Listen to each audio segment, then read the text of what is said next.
քաղաքացիական իրավունքի։ Մենք պահանջատերն ենք մեր երիտասարդության ապագայի։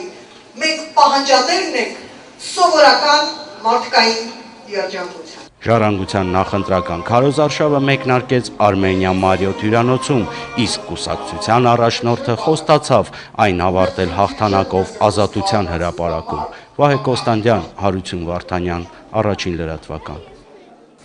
Իդեպ Ժառանգություն կուսակցության առաջնորդն այսօր առաջին հարցազրույցի հյուրն է, Ռաֆի Հովհաննիսյանի հետ նվեր Մնացականյանի զրույցը մեր եթերում կլինի 23:20-ին։ Հայաստանի Կոմկուսի առաջնորդն այսօր հայտարարել է, որ կուսակցական հարվածային ուժերը գործի կդնեն ապրիլի 15-ից սկսած, մինչև այդ Կոմկուսը 45 շրջաններում ներկուսակցական հանդիպումներ կանցկացնի։ Ռուբեն Թովմասյանն առաջիկա խորհրդարանական ընտրություններում 15-ից 17% հաղթանակի ակնկալիք ունի։ Վստահ են ժողովրդի հիմնական ակնկալիքները կարդարացնեն։ Կոմկուսի նախընտրական ծրագրերում ռազմավարական բոլոր ճյուղերի ազգայնացումն է, կրթության խորհրդային համակարգի վերականգնումը, հասանելի առողջապահությունը։ Սոցիալիստական գաղափարը անմահ է, աշխարհի բնակության 40%-ը ապրում է սոցիալիստական համակարգում, բնակության 40%-ը։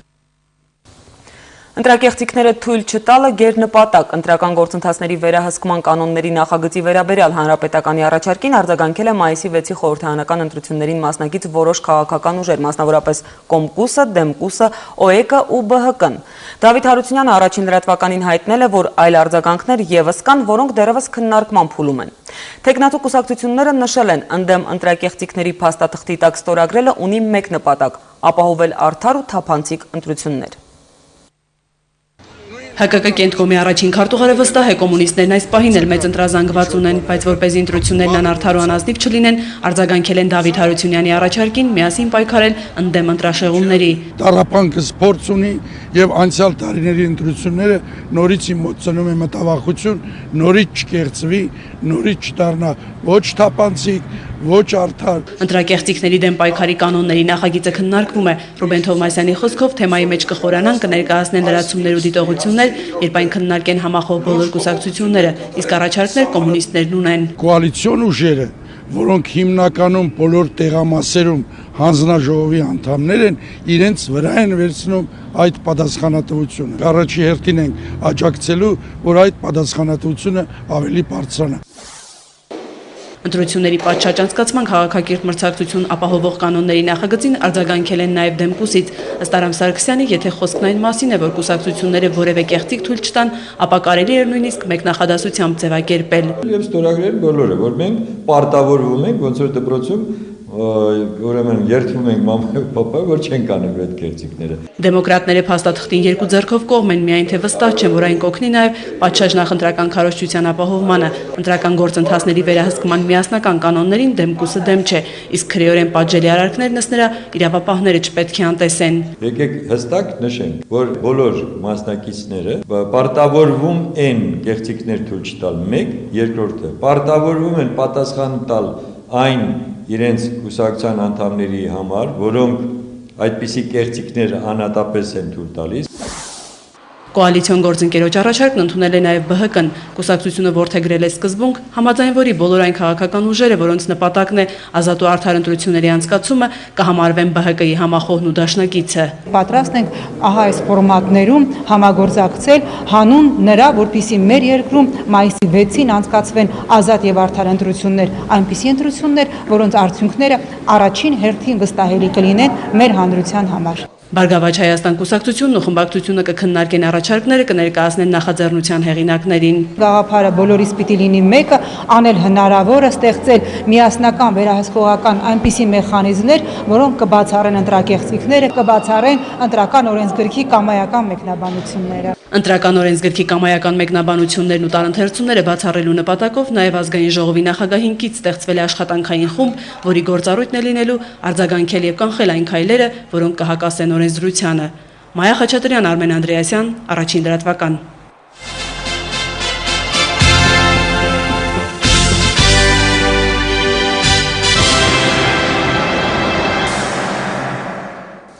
Միջազգային մի քանի լուր Հարավային Օսիայում հրապարակվել են նախագահական ընտրությունների պաշտոնական արդյունքները։ Վերջնական տվյալներով հաղթել է Հանրապետության պետանվտանգության կոմիտեի նախկին ղեկավար Լեոնիդ Տիբիլովը։ Նրա մրցակիցը օմբուդսմեն Դավիթ Սանակոևն իր պարտությունն ընդունել է, իսկ հաղթած տեխնատուն ընտրատեղամասերը փակվելուց հետո շնորհավորելու եւ շնորհավորանքներ ստանալու նպատակով շտապել է միանալ հրապարակում հավաքված իր աջակիցներին։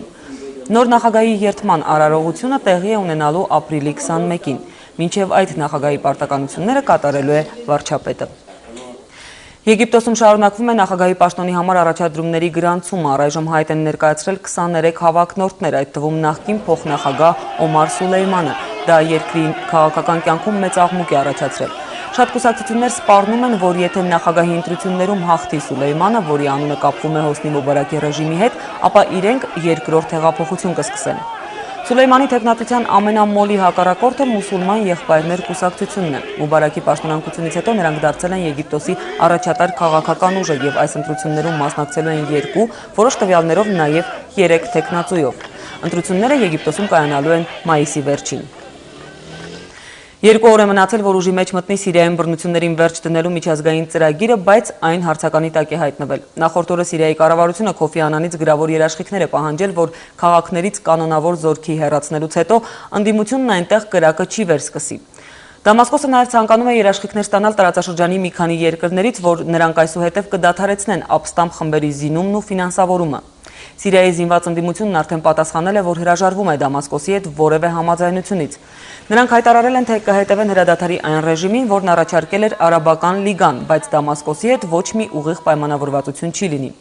Մյուս կողմից Թուրքիայի վարչապետ Ռեջեփ Էրդողանը հայտարարել է, թե պատրաստ է սեփական միջոցները գործի դնել Սիրիայի իշխանության նկատմամբ, եթե Դամասկոսը չենթարկվի ՄԱԿ-ի եւ Արաբական լիգայի հատուկ բանագնաց Քոֆի Անանի ծրագրին։ Թե ինչ միջոցների մասին է խոսքը, Էրդողանը չի պարզաբանել, բայց դա ամենայն հավանականությամբ հայտնի կդառնա ապրիլի 10-ից հետո, երբ ըստ Անանի ծրագրի սիրիական բանակը պետք է դադարեցնի կրակը եւ դուրս գա անհանգիստ քաղաքներից։ Հնարավոր է Էրդողանը շուտով ստիպված լինի ուլտիմատումներով լրացնել սեփական երկրում ցեղասպանությունն իրական լույսի ներքո ներկայացնող լրատվամիջոցներին։ Հայ News AM-ը տարածել է թուրքական ռադիկալ թերթի հոդվածը Բեյրութ այցելած մի թուրքի տպավորությունների մասին, որի ուղիղ խոսքով մեջբերում է. Այնտեղ տեսածս հայերի համար 1915 թվականն ասես 3 լիներ։ Թուրքիան միայն փորձում է ժխտել այն, կարծես դրա արդյունքում հայերն ու աշխարհը մի օր մոռանալու են այդ հարցը եւ Թուրքիան հանգիստ շունչ է քաշելու։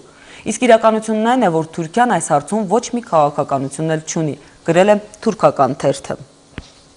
Անկման հերթական ցուցանիշն է արձանագրում ադրբեջանական նավթարդյունաբերությունը, ըստ պաշտոնական վիճակագրության այս տարվա առաջին երամսյակում նախորդ տարվա համեմատ Բաքու-Ջեյհան երթուղով արտահանվել է մոտ 8%-ով պակաս նավթ։ Հիշեցնեմ, որ 2011-ի ընթացքում մղած նավթը 2010-ի ցուցանիշին զիջել է 13%-ով։ Հատկանշական է, որ այս երևույթը տեղ է գտնում նավթի համաշխարհային գների շարունակական աճի պարագայում։ Հաշվի առնելով, որ Նաբուկո ծրագիրը տապալվեց հիմնականում ադրբեջանական գազի սակավության պատճառով, ակնհայտ է դառնում, որ Բաքվի էներգետիկ բլեֆը մոտենում է վաղճանին։ Բաքվում 3 բազմահազարանոց հանրահավաք է տեղի ունեցել, այն կազմակերպել էր Ադրբեջանի հանրային պալատը, որը միավորում է երկրի խոշոր ընդդիմադիր ուժերին։ Ադրբեջանի ազգային ճակատ, Մուսաֆաթ եւ մյուս կուսակցությունների ներկայացուցիչներն ու անհատ գործիչները քննադատել են իրենց գնահատմամբ Ալիևի կոռումպացված ռեժիմը եւ պահանջել կառավարության, խորհրդարանի ու նախագահ Իլհամ Ալիևի հրաժարականը։ Ընդդիմադիր առաջնորդները հույս են հայտնել, որ ժողովրդավարական փոփոխությունների ու ազատության ալիքը Ադրբեջանը չի շրջանցի։ Հանրահավաքի ավարտին ընդունվել է որոշում, որով հավաքվածները ներկայացրել են իրենց պահանջները, ազատել քաղբանտարկյալներին, դադարեցնել ճնշումները բնակիչների նկատմամբ եւ նոր եւ ազատ խորհրդարանական ընտրություններ անցկացնել։ Իդեպ վերջին 7 տարում դա Ադրբեջանում առաջին արտոնված հանրահավաքն էր, որի անցկացման համար իշխանությունը տեղ էր հատկացրել Բաքվի ծայրամասերից մեկում։ Հայաստանում կրկին փորձում են ադրբեջանական ֆիլմերի փառատոն անցկացնել։ Խաղարարար նախաձեռնությունների Կովկասյան կենտրոնի նախաձեռնությամբ Հայաստանում, Միացյալ Նահանգների եւ Մեծ Բրիտանիայի դեսպանատների աջակցությամբ ապրիլի 12-ին Գյումրիում նախատեսվում է անցկացնել ադրբեջանական ֆիլմերի Ստոպ փառատոնը։ Նախատեսվում է ցուցադրել 4 կարճամետրաժ ֆիլմ, որոնց ընդհանուր տևողությունը 1 ժամ 33 րոպե է։ Ուշագրավ է, որ նախորդ տարի նման փառատոնի անցկացման փորձը ձախողվեց քաղաքացիական հասարակության ակտիվության արդյունքում։ Այս տարի որոշվել է փառատոնը անցկացնել Գյումրիում, սակայն այս անգամ էլ Գյումրիի հասարակական շրջանակներն են դեմ փառատոնի անցկացմանը։ Միջոցառումը կազմակերպելու գաղափարն այստեղ ընդհանուր առմամբ համարում են խիստ մերժելի եւ դատապարտելի։ Հայաստանի մշակութային մայրաքաղաքում տիրող տրամադրությունները պարզել է մեր թղթակից Աննա Մարտիկյանը։ Բոլորը տեմ են, ես չեմ կարծում, որ Գյումրիում կգտնեն մարդ, որը կուզենար այդ ֆիլմը տեսներ, եթե գտնվել են այդպիսիները, մենք այդպիսիներին վճռական կասենք, ինչ ենք մտածում թե իրենց մասին, թե ադրբեջանցիների մասին։ Մամուլով լսեցինք մենք ադրբեջանական ֆիլմերի ցուցադրությունը, միայն կարող եմ ասել, որ դա ազգադավության լիարժեք դրսևորում է ու կոչ եմ անում բոլորին, ովքեր պահպանել են իրենց հայ ինքնությունը, ապրիլի 11-ին միանան մեզ Վարդանանց հրապարակում վճռականորեն պայքարելու այս արատավոր երևույթի դեմ։ Արձակուրդները Հայաստանում անցկացրած դրսում ապրող հայ երիտասարդներից շատերն են հետագայում վերադառնում հայրենիք մշտական հաստատվելու նպատակով։ Հոիդա ուսանողական շանթ միության առաջարկով այսուհետև այն հայ ուսանողները, որոնք իրենց ամառային հանգիստը կանցկացնեն հայրենիքում, նաև Հայաստանի գյուղերում շինարարության կմասնակցեն, կօգնեն գյուղացիներին, նույնիսկ անգլերեն կդասավանդեն հայաստանցի երեխաներին։ Ինչպես ամառային արձակուրդն անցկացնել Հայաստանում, տեսնել հայրենիքն ու մի բանով օգտակար լինել այնտեղ ապրող մարդկանց։ Այս հարցերում ամերիկահայ երիտասարդներին կողմնորոշելու համար Հոիդա ուսանողական շանթ միության նախաձեռնությամբ դեպի երկիր կարգախոսով մեկ սրահում էին հավաքվել 12 կազմակերպություններ։ Դրանց ներկայացուցիչները 12 հնարավորություն էին առաջարկում հայ երիտասարդներին ամառը հայրենիքում անցկացնելու համար։ Պետք է սկսենք մեր ժողովրդին ցույց տալ եւ հասկացնել, որ Հայաստանի մեջ արիտներ կան։ Եթե անցումը գա, որ հետաքրքրված է, պետք է դեսնե այս գազագերությունները եւ փորձե դեսնել Հայաստանը ոչ իբր տուրիստ, բայց իբր երկիր, որ իրենք կնան ներդրում ունենան։ Դեպի երկիր նախաձեռնությանը միացած կազմակերպությունները հայ երիտասարդներին առաջարկում են Հայաստանի գյուղերում շինարարություն անել, օգնել գյուղացիներին նորոգել տանիքը, գոմը կամ անգլերեն դասավանդել հայաստանցի երեխաներին, եւ որ կարևորն է գործին զուգահեռ շրջել ու ճանաչել հայրենիքը։ Տանում են Հայաստանի հետ են ծանոթացնում, տեսարժան վայրեր են տանում, ուրախ ժամանակ են անցկացնում եւ տպավորիչ օրեր են ունենում գալիս են ստեղ, մի շաբաթ կամ երկու շաբաթ։ Երկիր մշակույթ կազմակերպությունը երիտասարդներին առաջարկում է Հայաստանում նորոգել պատմամշակութային վայրերը։ Անցած տարի մասնագետների ղեկավարությամբ ամերիկահայ երիտասարդներն ավարտել են 6 եւ 17-րդ դարերի 3 եկեղեցու նորոգումը։ Այս տարի կմեկնեն Եղվարդ գյուղ, որտեղ գտնվել են Քրիստոսից առաջ առաջին դարի հնություններ։ Գնում են գյուղը ապրում են, գյուղացիներուն հետ իսկական ընտանիք մասնակցում են, մեծ ընտանիք դառնում են, մեր գամավորները եւ գյուղացիները եւ դեղացի երեխեքն փոխվում են, իրենք ալ մասնակցում են իբր գամավոր, իրենք ալ դեր դառնում են ասկալվածները, որ բոլոր գամավորները նորոգում են։ Երիտասարդների մեկ այլ խումբ կմեկնի Թումո կենտրոնում հայաստանցի երեխաների համար անվճար դասընթաց անցկացնելու համար։ Գրնանկալ մեզի օգնել երեխեքիկ անիմեյշն սորվեցնելու, video game design, web design եւ digital video and audio, որ գնան filmmaking անել եւ իրենց skillset-ը գտան, որ Հայաստան մնան եւ պետք է չունենան սկալը, որ Հայաստանը պետք է ցկեն, որ կորց գտնելու կյանքը ստեղծելու։ Ամառային արձակուրդը Հայաստանում անցկացրած երիտասարդներից շատերն են վերադառնում հայրենիքում մշտական հաստատվելու ծրագրերով։ Դա դեպի երկիր նախաձեռնության նպատակներից մեկն է։ Անցյալ ամառ, որ ես քաց գնացի, շատ գուզեմ որ ես հոնդերը փոխադրվել օրը։ Դարբեր կյանքն է, դարբեր գոմեր կդեսնաս։ Հուսամալ մեր գամավորներն որ հոնդեր գերտան Թումո, կդեսնեն որ Հայաստանը ավոր երկիր է եւ դեղ գա որ մենք սպյուրքահայերը երտանք եւ ինքնից հոնդեր հաստատել եւ կյանքը ստեղծել ինքնից համար։ Գամած կհասնենք որ այդտեղ որ երաս չէ այլևս։ Այսօրվա երիտասարդին համար երաս չէ Հայաստանի մեջ աշխատելը եւ ապրելը։ Հայրենիքում հաստատվելու ծրագրեր կազմողներին առավել ոգևորեց վերջին տարիներին Հայաստան տեղափոխված սպյուրքահայ երիտասարդների մասին պատմող տեսաֆիլմը։ Լիլիթ Ցետրակյան, Վարդան Իսմայելյան, Առաջին լրատվական, Միացյալ Նահանգներ։ Երեք Սուրբ Զատկի տոնն էր։ Հիսուս Քրիստոսի հրաշափառ հարության տոնը կոչվում է նաև Զատիկ, նշանակում է զատում, բաժանում, հեռացում մեղքերից եւ վերադարձ առաստված։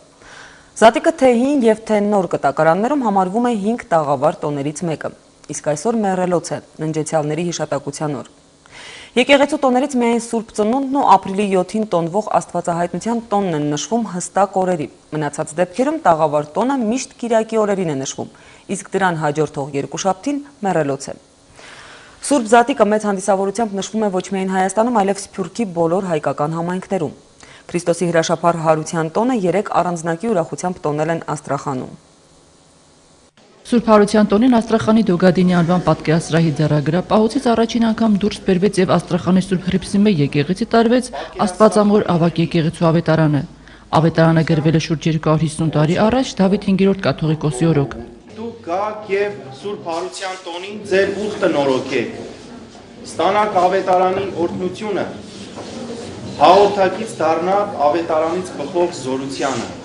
Աստվածորացության տարիներին, երբ 1918-21 թվականներին բռնագանձվեց Աստրախանում գործող եկեղեցիների գույքը, Սուրբ Աստվածամոր ավագ եկեղեցու ավետարանը համանուն քանդվող եկեղեցուց տեղափոխվեց, թե ուր երկար տարիներ անհայտ էր։ Դրա մասին իմացա միայն 2003 թվականին, երբ այն ի պահ տրվեց Դոգադինի